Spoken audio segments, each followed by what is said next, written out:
तो hello everyone, आज हम पढ़ने वाले हैं यूनिट 4 एंटरप्रेन्योरियल कॉम्पिटेंसीज। इससे पहले की 3 यूनिट्स मैंने पहले ही अपलोड कर दी हैं, सो ऊपर एक आई बटन होगा, उस पे जाके आप देख सकते हो। तो चलिए स्टार्ट करते हैं। तो सबसे पहले हम देख लेते हैं कि किन टॉपिक्स पे हम लोग आज बात करने वाले हैं। कॉम्पिटेंसीज क्या होती है, एंटरप्रेन्योर के लिए कॉम्पिटेंसीज क्यों इंपॉर्टेंट होती है, एंड कौन कौन सी कॉम्पिटेंसीज एंटरप्रेन्योर को सक्सेसफुल बनाती हैं। सो हम स्टार्ट करते हैं। तो अब समझते हैं कॉम्पिटेंसी का सिंपल मीनिंग। कॉम्पिटेंसी का सिंपल मीनिंग है skill plus knowledge plus attitude का कॉम्बिनेशन। सिंपल वर्ड्स में आपको क्या आता है, आपको इतनी नॉलेज है एंड आपका सोचने का तरीका कैसा है, इन तीनों से मिलकर आपका परफॉर्मेंस डिसाइड होता है। इजी एग्जांपल लें तो मान लो कोई स्टूडेंट स्टेज पर सिंगिंग परफॉर्मेंस दे रहा है, उसमें उसकी सक्सेस डिपेंड करेगी उसकी आवाज पर, सिंगिंग स्टाइल पर, कॉन्फिडेंस पर, स्टेज प्रेजेंटेशन पर। सिर्फ आवाज अच्छी होना काफी नहीं होता है। बिल्कुल वैसे ही एंटरप्रेन्योर के केस में सिर्फ एक आइडिया होना ही काफी नहीं होता, उस आइडिया को सक्सेसफुल बनाने के लिए कॉम्पिटेंसीज चाहिए होती हैं। एंटरप्रेन्योरियल कॉम्पिटेंसीज क्या होती हैं? एंटरप्रेन्योरियल कॉम्पिटेंसीज का मतलब है वो सारी स्किल और क्वालिटीज जो एंटरप्रेन्योर के बिजनेस ग्रोथ को अफेक्ट करती हैं। इम्पोर्टेंट बात है, कॉम्पिटेंसीज टास्क नहीं होती बल्कि टास्क के अचीव करने में हेल्प करती हैं। इसलिए कहा जाता है competencies are enable of performance. Definition हो जाएगी हमारी इजी। कॉम्पिटेंसीज को डिफाइन किया गया है ability to perform a task successfully using knowledge skills attitude and motivation. Entrepreneurial competencies entrepreneur के पूरे जर्नी में हेल्प करती है, स्टार्टअप से लेकर ग्रोथ सस्टेनेबिलिटी तक। कॉम्पिटेंसीज एंटरप्रेन्योर के लिए क्यों इंपॉर्टेंट होती हैं? एंटरप्रेन्योर जर्नी में अपॉर्चुनिटी आती हैं, प्रॉब्लम आती हैं, रिस्क आते हैं। कॉम्पिटेंसीज अपॉर्चुनिटी को लेवरेज करने में हेल्प करती है, प्रॉब्लम सॉल्व करने में मदद करती है, बिजनेस को सस्टेनेबल बनाती है। स्ट्रॉन्ग कॉम्पिटेंसीज मतलब बेटर बिजनेस आउटकम। क्या कॉम्पिटेंसीज डेवलप हो सकती हैं? यस। बहुत इंपॉर्टेंट बात, कॉम्पिटेंसीज जन्म से नहीं आती, ये सीखनी पड़ती हैं। कैसे सीख सकते हो? नॉलेज लेने से, स्किल प्रैक्टिस करने से, एक्सपीरियंस गेन करने से। जैसे जैसे एक्सपीरियंस बढ़ता है, कॉन्फिडेंस बढ़ता है, स्किल्स इंप्रूव होती हैं, एटीट्यूड पॉजिटिव होता है। Common entrepreneur competencies. अब हम मेन एंटरप्रेन्योरल कॉम्पिटेंसीज देखेंगे, जैसे creativity, innovation, interpersonal skill, business leadership, problem solving, communication, negotiation, risk management. ये कॉम्पिटेंसीज शॉर्ट टर्म और लॉन्ग टर्म दोनों में परफॉर्मेंस इम्प्रूव करती हैं। अब इंडिविजुअल बैकग्राउंड का रोल एक एंटरप्रेन्योर की कॉम्पिटेंसीज पर इम्पैक्ट पड़ता है। Family background, education, work experience, इन सब पे बहुत ज्यादा इम्पैक्ट पड़ता है। इन अ नटसेल, इसमें क्या है, एंटरप्रेन्योरियल कॉम्पिटेंसीज का मतलब है फर्स्ट हमारा वो स्किल और एबिलिटी जो एंटरप्रेन्योर को सक्सेसफुल बनाती हैं, जो इनिशिएटिव लेना लेने और इनोवेशन करने में हेल्प करती हैं, जो बिजनेस डेवलप, मैनेज और ग्रो करने में मदद करती हैं। फोर्थ है हमारा जो रिस्क को एनालाइज करके कैलकुलेटेड रिस्क लेने की पावर देती हैं। फिफ्थ है हमारा जो कम्युनिकेशन, नेगोशिएशन और नेटवर्किंग स्ट्रॉन्ग बनाती हैं। सिक्स्थ है हमारा जो लीडरशिप और प्रॉब्लम सॉल्विंग एटीट्यूड डेवलप करती है। एंड सेवन है हमारा जो एनवायरनमेंट को समझकर प्रॉफिटेबल अपॉर्चुनिटीज आइडेंटिफाई करने में हेल्प करती हैं। अब हम देख लेते हैं क्रिएटिविटी। तो क्रिएटिविटी में क्या है, सबसे पहले समझते हैं क्रिएटिविटी का सिंपल मीनिंग। क्रिएटिविटी का सिंपल मीनिंग होता है नए आइडिया सोचना, नए सॉल्यूशन बनाना, प्रॉब्लम को अलग एंगल से देखना। सिंपल वर्ड्स में आउट ऑफ द बॉक्स सोचने ही क्रिएटिविटी है।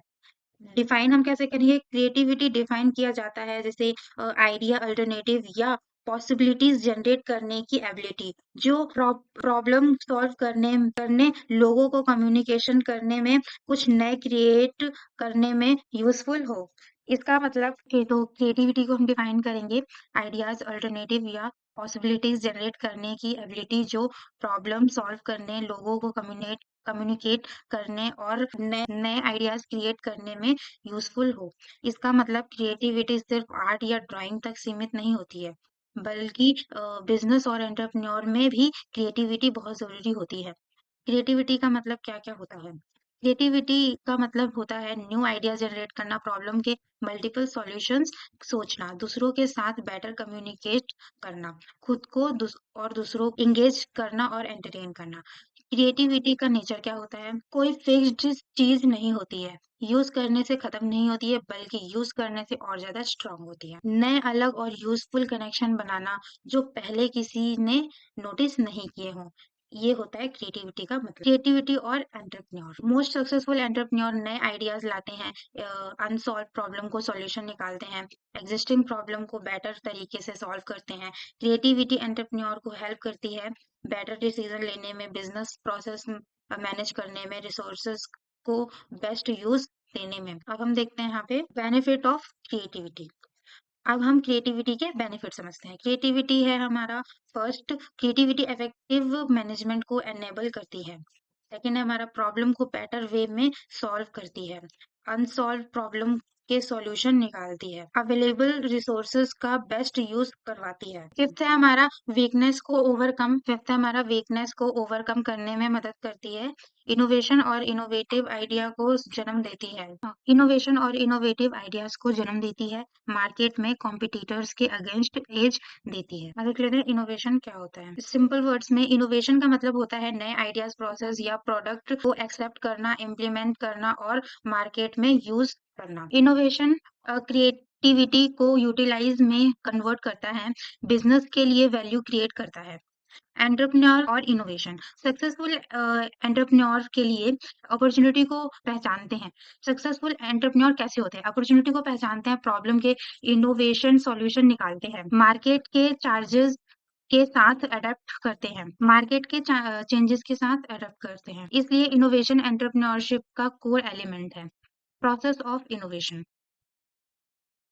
आइडिया जनरेशन, नए आइडिया सोचना, स्क्रीनिंग, बेस्ट आइडिया चूज करना, एक्सपेरिमेंटेशन, टेस्टिंग और ट्रायल्स, और कमर्शलाइजेशन, प्रोडक्ट को मार्केट में लॉन्च करना, डिफ्यूजन, लोगों तक प्रोडक्ट को स्प्रेड करना। टाइप्स ऑफ इनोवेशन, फर्स्ट है हमारा incremental innovation, small improvement, existing product में चेंजेस, रिस्क कम होता है, फॉर एग्जांपल मोबाइल फोन के नए फीचर्स। सेकेंड है हमारा radical innovation, completely new product या सिस्टम, ओल्ड सिस्टम रिप्लेस हो जाता है, रिस्क ज्यादा होता है, example smartphone replacing basic phones. Third है हमारा डिस्ट्रप्टिव इनोवेशन, मार्केट का बैलेंस बदल देता है, एग्जिस्टिंग सॉल्यूशन को रिप्लेस कर देता है, लोगों को अडेप्ट करना पड़ता है, जैसे कि OTT platform replacing cable TV.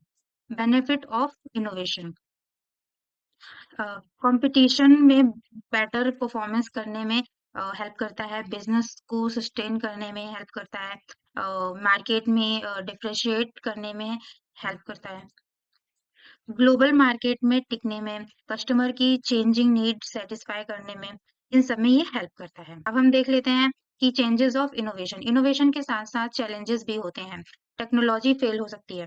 Second है हमारा इनोवेशन कॉस्टली होता है बहुत ज्यादा। फोर्थ है हमारा स्टार्टअप्स के पास रिसोर्सेज कम होते हैं। फिफ्थ है हमारा इनोवेशन पर ज्यादा फोकस डेली वर्क को डिस्टर्ब कर सकता है। एंड सिक्स्थ है हमारा पॉलिटिकल या एक्सटर्नल रिस्क हो सकता है, इसलिए एंटरप्रेन्योर को प्लानिंग और बैकअप प्लान रखना चाहिए। ओके, आगे हमारा 4.5, तो इसमें क्या है हमारा इंटरपर्सनल स्किल। तो इंटरपर्सनल स्किल क्या होती हैं? सिंपल वर्ड्स में अगर हम इसको डिफाइन करें तो इंटरपर्सनल स्किल वो स्किल होती हैं जिनके थ्रू हम दूसरे के साथ इफेक्टिवली इफेक्टिवली बात कर सकते हैं, उन्हें समझ सकते हैं और इन्फ्लुएंस कर सकते हैं। ये स्किल हेल्प करती है लोगों से बात करने में, टीम मैनेज करने में, क्लाइंट्स, इन्वेस्टर्स और एम्प्लॉयज के साथ रिलेशन बनाने में। इसकी इजी डेफिनेशन क्या होगी? बिहेवियर और कम्युनिकेशन स्किल्स जिनका यूज करके पर्सन दूसरे को मोटिवेट, इन्फ्लुएंस एंड इंटरेक्ट करता है। एंटरप्रेन्योर के केस में ये स्किल्स बिजनेस सक्सेस के लिए बहुत जरूरी होती हैं। अब है हमारा एंटरप्रेन्योर के लिए क्यों इम्पोर्टेंट होती है ये स्किल?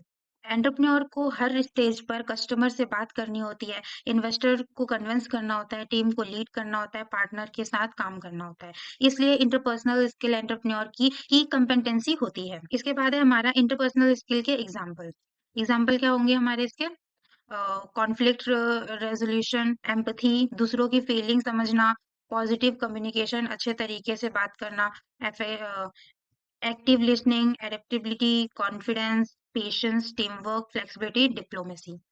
ये सारे हमारे इसके एग्जाम्पल हो गए। अब हम देख लेते हैं importance of interpersonal skill. First हमारे स्टेक होल्डर को कन्विंस करना। एंटरप्रेन्योर को कस्टमर, इन्वेस्टर, सप्लायर सबको कन्विंस करना होता है, तो उसके जैसे ही हो गया। सेकंड हमारा राइट टीम हायर करना, लोगों की स्किल समझनी होती है, राइट टैलेंट चूज करना होता है, ये इंटरपर्सनल स्किल ही पॉसिबल कर सकता है। थर्ड है हमारा जॉब परफॉर्मेंस इंप्रूव करना, मीनिंगफुल डिस्कशन होती हैं, गोल्स अचीव करना होते हैं। फोर्थ है हमारा स्ट्रॉन्ग रिलेशनशिप बिल्ड करना, एम्प्लॉय के साथ स्ट्रॉन्ग रिलेशन हम बिल्ड कर सकते हैं, क्लाइंट के साथ हम लोग बना सकते हैं, एंड पार्टनर के साथ भी हम लोग बना सकते हैं। एंड फिफ्थ है हमारा कॉन्फ्लिक्ट सॉल्व होते हैं, वर्क प्लेस में डिसएग्रीमेंट आते हैं, इंटरपर्सनल स्किल हेल्प करती है उन्हें पीसफुली रिजॉल्व करने में। एंड सिक्स्थ है हमारा प्रोडक्टिविटी इंक्रीज होती है, जब एंटरप्रेन्योर एम्प्लॉय को मोटिवेट करता है, उनसे फीडबैक लेता है, तो एंटरप्राइज की प्रोडक्टिविटी बढ़ जाती है। सेवेंथ है हमारा इन्वेस्टर का कॉन्फिडेंस बढ़ता है, इन्वेस्टर सिर्फ आइडिया नहीं देखता, एंटरप्रेन्योर का behaviour, confidence and communication skill भी देखता है, तो इसमें आपको हेल्प कर सकता है। एंड थर्ड है हमारा सक्सेसफुल एंटरप्रेन्योर नेटवर्क बिल्ड करता है, अपॉर्चुनिटी क्रिएट करता है, नेटवर्किंग स्ट्रांग होती हैं स्किल इंटरपर्सनल और नेगोशिएशन स्किल से। तो चलो अब हम देख लेते हैं प्रॉब्लम सॉल्विंग क्या है। एंटरप्रेन्योर की लाइफ में प्रॉब्लम रोज आती है, इसलिए प्रॉब्लम सॉल्व एक की स्किल होनी चाहिए। क्योंकि प्रॉब्लम सॉल्विंग का मतलब है प्रॉब्लम को क्लियरली समझना, रूट कॉज आइडेंटिफाई करना, बेस्ट सॉल्यूशन चूज करना। तो ये एक एंटरप्रेन्योर को ये सब आना चाहिए। उसके बाद हम देख लेते हैं प्रॉब्लम सॉल्विंग का प्रोसेस क्या होता है। सो सबसे पहले हम आइडेंटिफाई द प्रॉब्लम, हम प्रॉब्लम को पहले आइडेंटिफाई करेंगे। उसके बाद हम लोग एनालाइज द प्रॉब्लम। उसके बाद look for the root cause, हमें रूट कॉज देखना पड़ेगा प्रॉब्लम का। उसके बाद हमको डेवलप अल्टरनेट सॉल्यूशन, उसका कोई अल्टरनेट सॉल्यूशन डेवलप करना पड़ेगा। Evaluate and select the best possible solution. इसके बाद हमारा आएगा इम्प्लीमेंट द सॉल्यूशन, सॉल्यूशन को इम्प्लीमेंट करना होगा। एंड आखिर में हमें रिजल्ट मिलेगा, मेजर द रिजल्ट। ओके, इसके बाद है बेनिफिट्स क्या है इसके। सो फर्स्ट है हमारा फास्ट डिसीजन मेकिंग, इससे हमारा डिसीजन जो होता है वो हम फास्ट डिसीजन ले सकते हैं। स्मूथ बिजनेस ऑपरेशन, बिजनेस के जो ऑपरेशंस होते हैं वो बहुत ज्यादा स्मूथ हो जाते हैं। एंड कॉम्पिटिटिव एडवांटेज, तो ये चीजें होती हैं। उसके बाद ये हमारा इतना कुछ इंपॉर्टेंट नहीं है। उसके बाद हम देख लेते हैं कम्युनिकेशन, अनदर इम्पॉर्टेंट नहीं। उसके बाद हम देख लेते हैं कम्युनिकेशन। कम्युनिकेशन एंटरप्रेन्योर की सबसे इम्पोर्टेंट कॉम्पिटेंसी है। इफेक्टिव कम्युनिकेशन का मतलब right message, right time, right audience तक पहुंचना। सो अब हम कम्युनिकेशन देख लेते हैं। सो स्टूडेंट्स, कम्युनिकेशन होता है, हाँ, कम्युनिकेशन एक एंटरप्रेन्योर के लिए बहुत ही इम्पोर्टेंट स्किल है। अगर एंटरप्रेन्योर अच्छे से कम्युनिकेट नहीं करता है तो इन्वेस्टर्स, क्लाइंट्स और टीम मेंबर्स से अपॉर्चुनिटीज मिस हो सकती हैं। कम्युनिकेशन सिर्फ बोलना नहीं होता, बल्कि अच्छे से सुनना, बॉडी लैंग्वेज समझना, राइट मैसेज को राइट ऑडियंस तक पहुंचाना होता है। इफेक्टिव कम्युनिकेशन एंटरप्रेन्योर को हेल्प करती है इन्वेस्टर्स पिचिंग में, टीम को गाइड करने में, ब्रांडिंग और नेटवर्क में। इसलिए कम्युनिकेशन बिजनेस सक्सेस की फाउंडेशन स्किल है। ओके, तो अब हम देख लेते हैं importance of communication. So first है हमारा फंडिंग के लिए अर्ली स्टेज में इन्वेस्टर्स के पास बहुत कम टाइम होता है। एंटरप्रेन्योर को अपना बिजनेस आइडिया फ्यू मिनट्स में क्लियरली एक्सप्लेन करना होता है, यहाँ स्ट्रॉन्ग कम्युनिकेशन स्किल बहुत इंपॉर्टेंट होती है। एंड सेकेंड है हमारा नेगोशिएशन के टाइम, जैसे पार्टनर्स के साथ डील्स या एग्रीमेंट, सही वर्ड, टोन और बॉडी लैंग्वेज डील को एंटरप्रेन्योर के फेवर में ला सकती है। एंड थर्ड है हमारा कम्युनिकेशन से ऑर्गेनाइजेशन स्ट्रक्चर क्लियर होता है, जिसमें रोल्स और रिस्पॉन्सिबिलिटीज क्लियरली बताई जाती हैं। इससे एम्प्लॉय को ओवरशिप और क्लैरिटी मिलती है। फोर्थ है हमारा इफेक्टिव कम्युनिकेशन से वर्क एफिशिएंसी बढ़ती है, क्योंकि इंस्ट्रक्शंस और आइडिया सबको क्लियरली समझ आता है। कम्युनिकेशन और एफिशिएंसी के बीच डायरेक्ट रिलेशनशिप होता है। फिफ्थ है हमारा कम्युनिकेशन ब्रांडिंग और पब्लिक रिलेशनशिप में इम्पॉर्टेंट होती है। इंटरनल एंड एक्सटर्नल कम्युनिकेशन अगर अलाइन हो तो ब्रांड इमेज स्ट्रांग होती है।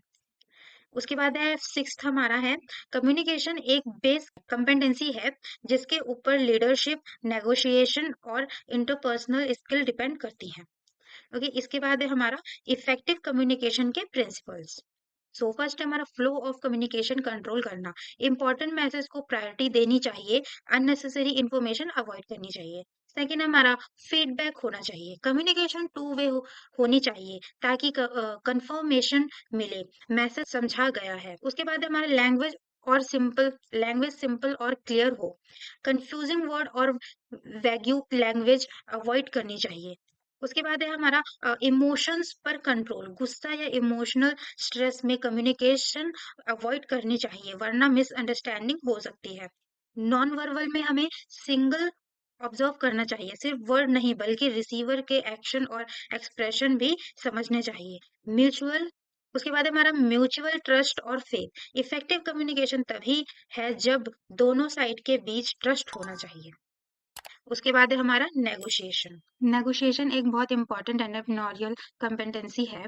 एंटरप्रेन्योर को बिजनेस के हर स्टेज पर नेगोशिएशन करनी पड़ती है, चाहे वो पार्टनरशिप हो, फंडिंग हो, एम्प्लॉय हायर करना हो या बिजनेस मॉडल्स डिसाइड करना हो। सो अब हम देखते हैं effective negotiation for success of an enterprise. First है हमारा ऑब्जेक्टिव होना जरूरी है।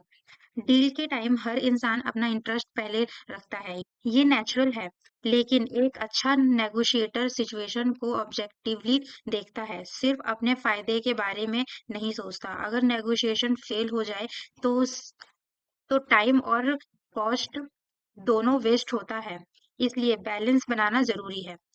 सेकंड है हमारा क्लियर अंडरस्टैंडिंग होनी चाहिए। नेगोशिएशन के लिए एंटरप्रेन्योर को ये क्लियरली पता होना चाहिए हम क्या ऑफर कर रहे हैं और सामने वाले से क्या चाहते हैं, ऑप्शन क्या है और लिमिट कहाँ तक है। ये स्किल, नॉलेज एंड एक्सपीरियंस और प्रैक्टिस से डेवलप होती है। थर्ड है हमारा प्रॉपर प्रिपरेशन एंड रिसर्च। अच्छे नेगोशिएटर्स नेगोशिएशन टेबल पर आने से पहले अपने केस अच्छे से प्रिपेयर करते हैं, दूसरी पार्टी के बारे में रिसर्च करते हैं, इससे उन्हें कॉन्फिडेंस मिलता है और बेटर डिसीजन ले पाते हैं। कम्युनिकेशन स्किल्स का रोल। नेगोशिएशन का स्ट्रॉन्ग कनेक्शन कम्युनिकेशन से होता है।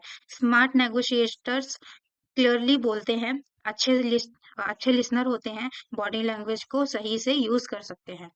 फिफ्थ हमारा emotional control and flexibility. Successful negotiator अपने इमोशंस को कंट्रोल में रखते हैं, दोनों साइड से स्ट्रेंथ एंड वीकनेस समझी जाती हैं, राइट टाइम पर ऑफर या रेजिस्टेंस रखते हैं, इससे अनडिजायरेबल डील फेलियर अवॉइड होता है। सिक्स है हमारा long term thinking. Entrepreneur negotiation के टाइम सिर्फ शॉर्ट टर्म प्रॉफिट नहीं देखते, वो लॉन्ग टर्म रिलेशनशिप बिल्ड करते हैं, प्रोडक्टिव नेटवर्क बनाते हैं।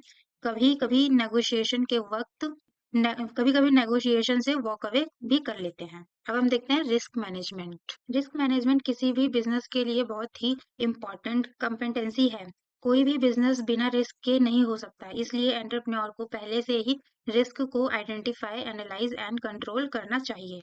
What is risk management? Risk management एक प्रोसेस है जिसमें एंटरप्रेन्योर रिस्क आइडेंटिफाई करता है, उनको एवेल्यूट करता है और प्रायोरिटाइज करता है, रिसोर्सेज का स्मार्ट यूज करके अनफॉर्चुनेट इवेंट्स के इम्पैक्ट को मैक्सिमाइज करता है और अपॉर्चुनिटीज को मैक्सिमाइज बेनिफिट लेने की कोशिश करता है। इसलिए रिस्क मैनेजमेंट स्किल एंटरप्रेन्योर और उसकी टीम के लिए क्रुशियल होती है। अब देख लेते हैं common types of business risk.